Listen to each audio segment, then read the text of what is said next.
She Well, responded, welcome, no. N105 student. Because I just... So this is the lesson that I've recorded for you to understand how best to do the thesis outline assignment, which is the second of the mini assignments that we're doing in N105.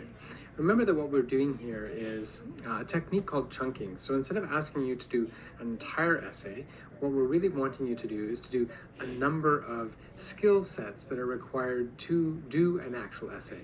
Remember, in Nano 105, you're never going to write a full essay.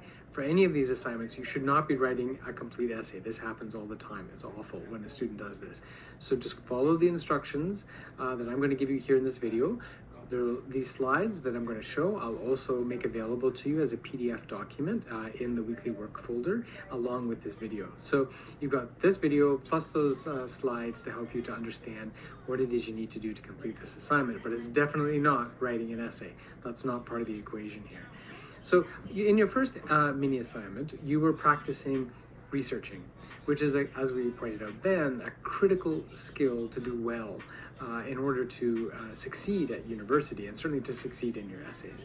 You need to be able to research well. Once you've done that research, and you've read through that research, then it's time to begin working on the actual structure of the paper. And the key piece that you want to look at next is your thesis, right? How do you develop an argument? If a university professor, typically in the Faculty of Arts at least here at Laurier, asks you to write an essay, chances are what they're asking you to do is to develop a thesis, an argument, that they then want you to defend in that written essay. It's very rare that you would be asked to write a sort of a research paper where you just go out and find a bunch of stuff and then regurgitate it. Normally, there's going to be some requirement that you develop some sort of analysis or a thesis argument that you're going to defend and explain in your paper. So that's what this assignment is really about. Developing a thesis statement and then also an outline of that argument that you would use to prove your overall argument in the essay. So the thesis outline assignment, as we've said, is the second in the series of mini assignments that you're going to do in the course. So what do you have to do? There are not very many steps here involved at all. In fact, I think there are 3 in total, maybe. The first one is to identify, the first step that is to identify a more focused topic. So again, you're going to imagine that you're going to write a 2,000-word essay. You will not write the essay, but imagine that you were going to write a 2,000-word essay, just like you did with the research assignment. And what we want you to do is think about what that focus topic would be again. You're not going to get marks on this first step of the assignment because we've already given you marks for the focus topic and the research assignment. But here we're just trying to give you a sense of scale of what it is you're trying to do in a 2,000-word essay. So for this focus topic, you can come up with a brand new one. You don't even have to continue on with the topic from the research assignment if you don't want to. Maybe something else has caught your interest in 105 and you want to do this assignment on a different topic, that's fine. Or if you want, you can cut and paste from your research assignment and just stick it into this one as your first step here, if you're good and you're happy with the topic that you started with in the course. So entirely up to you. You're not getting marks for this focus topic piece on this particular assignment because we will have already assigned you marks for that on the research assignment. From that focus topic, then the step 2 in this assignment is to develop 2 good questions that come from that focus topic that will then in turn lead to a good thesis statement. And students will often come to me when they're struggling, trying to figure out, I'm trying to work on this essay, I don't know what I'm trying to say, I don't know what my thesis should be. And usually my first advice to them in office hours is, okay, let's stop, take a breath. Instead of trying to rush straight to the thesis, let's try and think about what questions it is that you're asking in this paper that ultimately you're trying to answer. Because a really good thesis statement is typically an answer to some sort of question that you've posed to yourself. And the very best questions that are going to lead to the strongest thesis statements are typically the kind of questions that begin with the words why and how. Why is that? Well, because those are words that are going to lead you to analyze a topic. So if I asked you to sort of who did this or what happened here or where did this happen, those are very sort of fact objective kind of questions. They're not going to lead you to deep analysis. A question that begins with either how or why, it's likely that those 2 questions are going to lead you to really deep analytical questions. And most questions that are that could be really good questions for a paper can be reframed as either a how or a why question. So why or how? That's what you want to be thinking about as you're framing these questions. So, for example, if I was going to write an essay, we did narco trafficking in the course, of course. So, if I wanted to ask a question about El Chapo, a very fact-oriented question would be something like, who is El Chapo? Which would lead you then to simply write a biography of El Chapo as your paper, which is not going to be very sophisticated and quite possibly and quite likely not very analytical.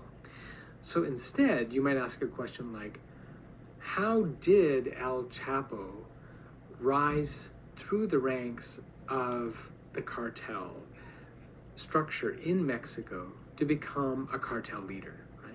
That kind of question is going to force you to kind of analyze the circumstances leading to El Chapo's rise to power. So it's a very different kind of question. You see the difference? One's very going to lead you to a very dry, fact-oriented kind of paper that's just regurgitating information.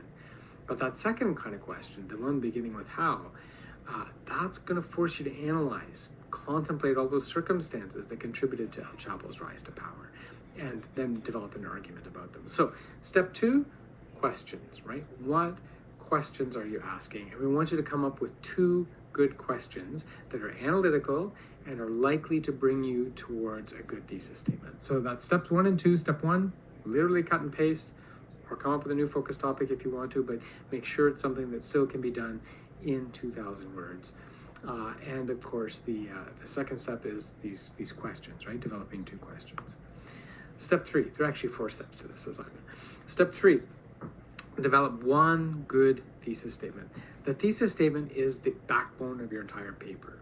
This is the one sentence, and usually in a 2,000-word essay, a thesis statement should be, you should be able to structure that in one really good, sound, grammatically sound sentence. You want to have that one good thesis statement that's going to be the backbone for your entire paper. This is the one sentence you should spend a lot of time contemplating before you're happy with it. And you might even go back and readjust it and redraft it. And sometimes that even happens as you're writing, right? As you go on and you start to write, you realize, oh wait, maybe that's not quite what I'm trying to say, or not quite what I'm trying to argue in this paper. And you then backtrack and make sure that your thesis statement at the beginning of the essay always corresponds with what it is you're actually trying to argue in the paper. It's critical that you get this sentence perfect. Partly because, I taught you a dirty secret of marking in the first one, right? That the professors tend to look to the bibliography to get a sense of what's in store for them when they start reading this paper. I said that in the research assignment. And here, the other secret of marking is the professors are going to look for that thesis statement in the beginning of the paper. They're going to read through your introduction, your introductory paragraph. They're going to look to see what it is you're trying to argue. And they're also then going to make a fairly snap judgment about how successful this paper is likely to be based on how strong that thesis statement is. So it's incredibly important that, first of all, you've used really good academic research like we taught you the first time, and then secondly, you come up with a really good, strong thesis statement that you're really confident about before you even start to write the paper. Again, you can always massage the thesis a little bit, but you want to be pretty confident that the argument you're making is a reasonable and good one, and a solid one. So it's got to be a clear and thoughtful answer to one of the 2 questions that you posed in step 2. So go back to what those questions are, and then try to come up with an answer to one of those 2 questions. Now, in this assignment, we're not going to evaluate you on the correctness of your thesis statement. So if I go back to my example of El Chapo rising through the ranks of the cartel, we're not going to assess you on whether or not you've picked the right reasons why he rose through the ranks. What we're looking for is that you've come up with a well-structured thesis statement, a reasonable guess. The only way you'd be able to really do that is if you read through all of the research and really knew the facts. So we're not assessing your thesis for its validity, we're assessing it for its structure. Is it a reasonable, good, solid thesis that might actually be the right answer? If it's not the right answer, again, that's not what we're evaluating here. It's the structure of the thesis statement that we're interested in. The mistake that sometimes students will make on this assignment at this step is that they'll try to come up with a thesis statement that actually answers both of the questions that they've posed, and it becomes a really tortured thing. Pick one of those 2 questions, the one that you think is the strongest, and then develop your thesis statement based on that one question. Okay, so that's step 3. Next, in terms of thesis statements, I'm not going to go over all of this. You can actually look it up in the slides posted in my learning space. But this just gives you a good example of sort of what a thesis should not be, but also what a good thesis should be. And the key things here is that this is the biggest mistake again students make. It shouldn't just be an announcement, right? This essay will look at El Chapo's rise to power. That's simply telling me what the agenda of your paper is. It's not telling me what the argument of your paper is. It's not telling me the reasons why he rose to power. It's just telling me that that's what you're going to write about. Students make that mistake all the time, but there's other ideas there on that chart. So just take a look through the chart and make sure that your thesis after you draft one, make sure that it's not doing what it shouldn't do and that it is doing what it should do based on what you see there on that chart. And then the final step of the assignment. Step 4, you're going to develop an outline for a paper, assuming that this final essay would be 2,000 words. Do not write the essay. Do not write the 2,000 word essay. Have I said that enough so far? You're simply going to write an outline for what that imaginary essay might look like.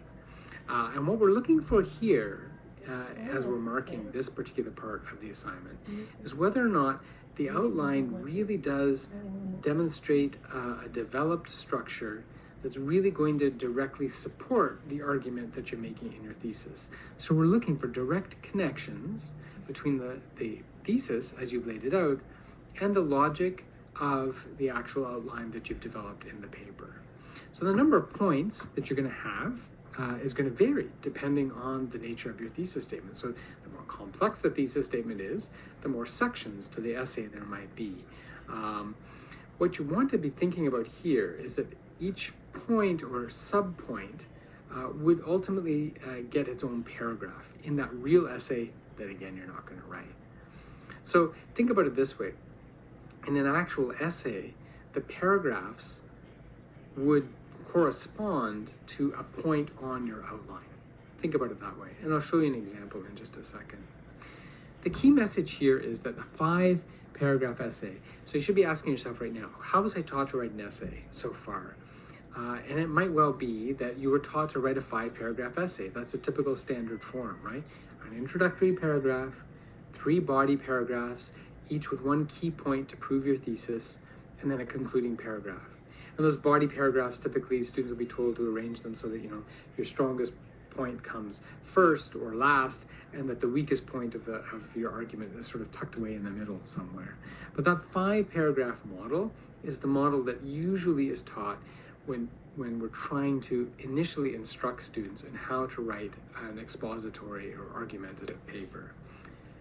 The challenge is that system or that structure of 5 paragraphs is going to break down pretty quickly at university, particularly as your essays become longer and longer and longer. So a 5-paragraph essay, that might cut it for an essay maybe that's up to 1,500 words. Even that's kind of pushing it a little bit.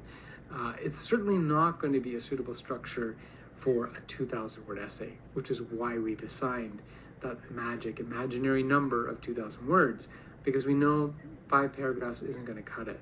So you have to break out of that mold, if that's what you're used to doing, and try to extend yourself a little bit, right? How can I develop an argument that's more than 5 paragraphs?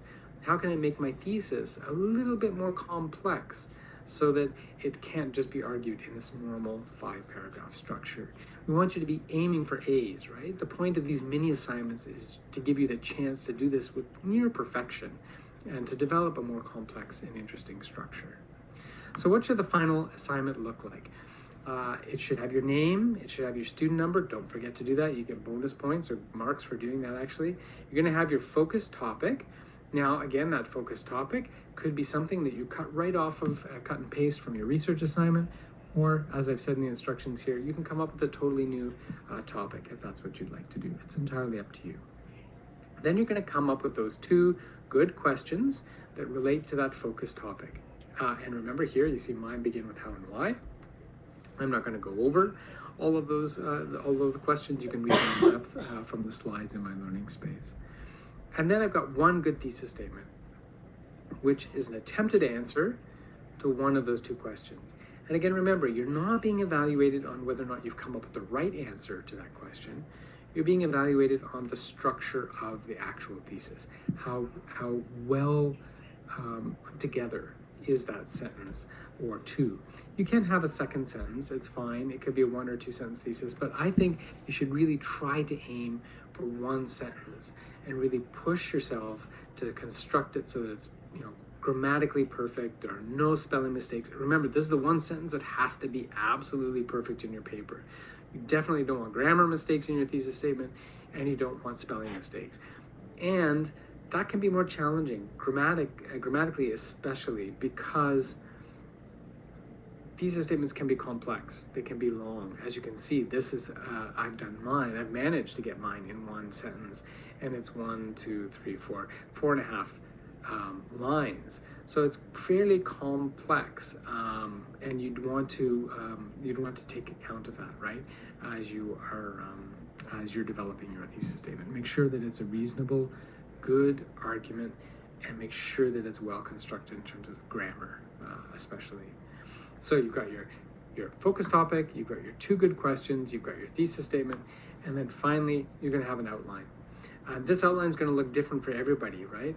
Now, the one that I developed has 6 paragraphs. It's got an introduction, and you can literally just do what I've done there, just say introduction, which will end with my thesis statement. I'm not worried about that.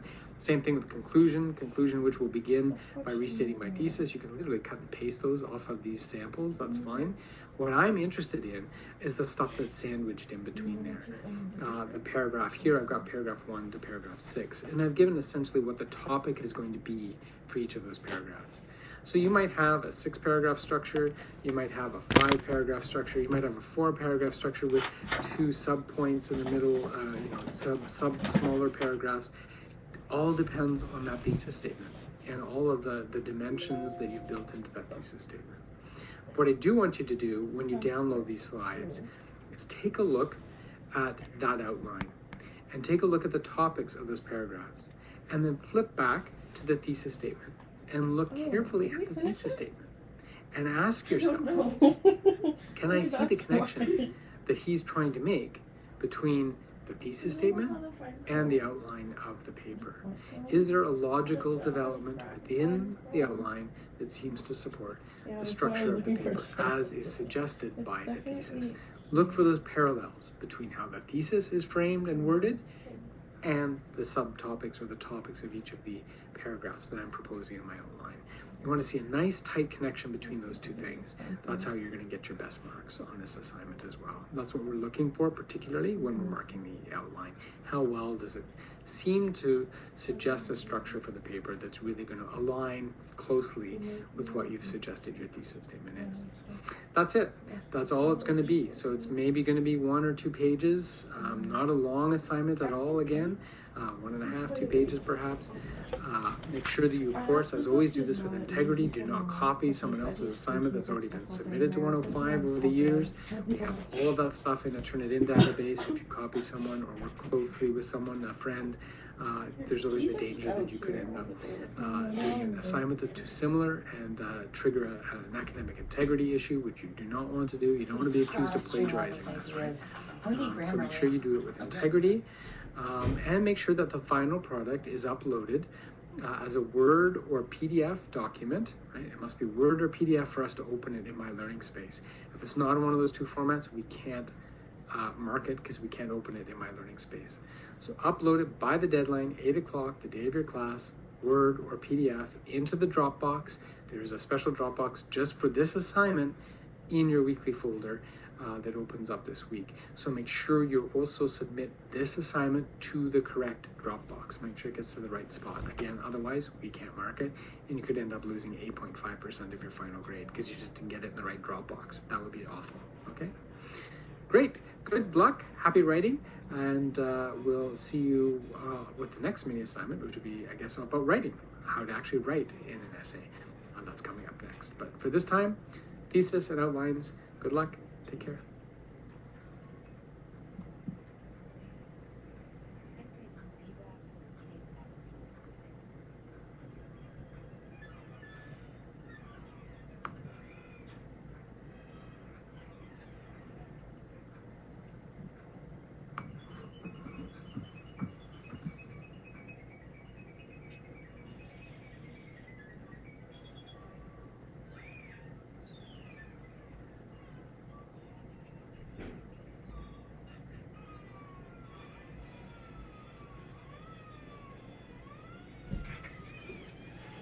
keep the light on in the washer? Doesn't matter. Okay, I left it on. It's on when I went in there. But this morning I wasn't sure if I turned it on or not, so I turned it off. There's no rumor Chris is... Are you gonna come back? Yeah. I'm coming back.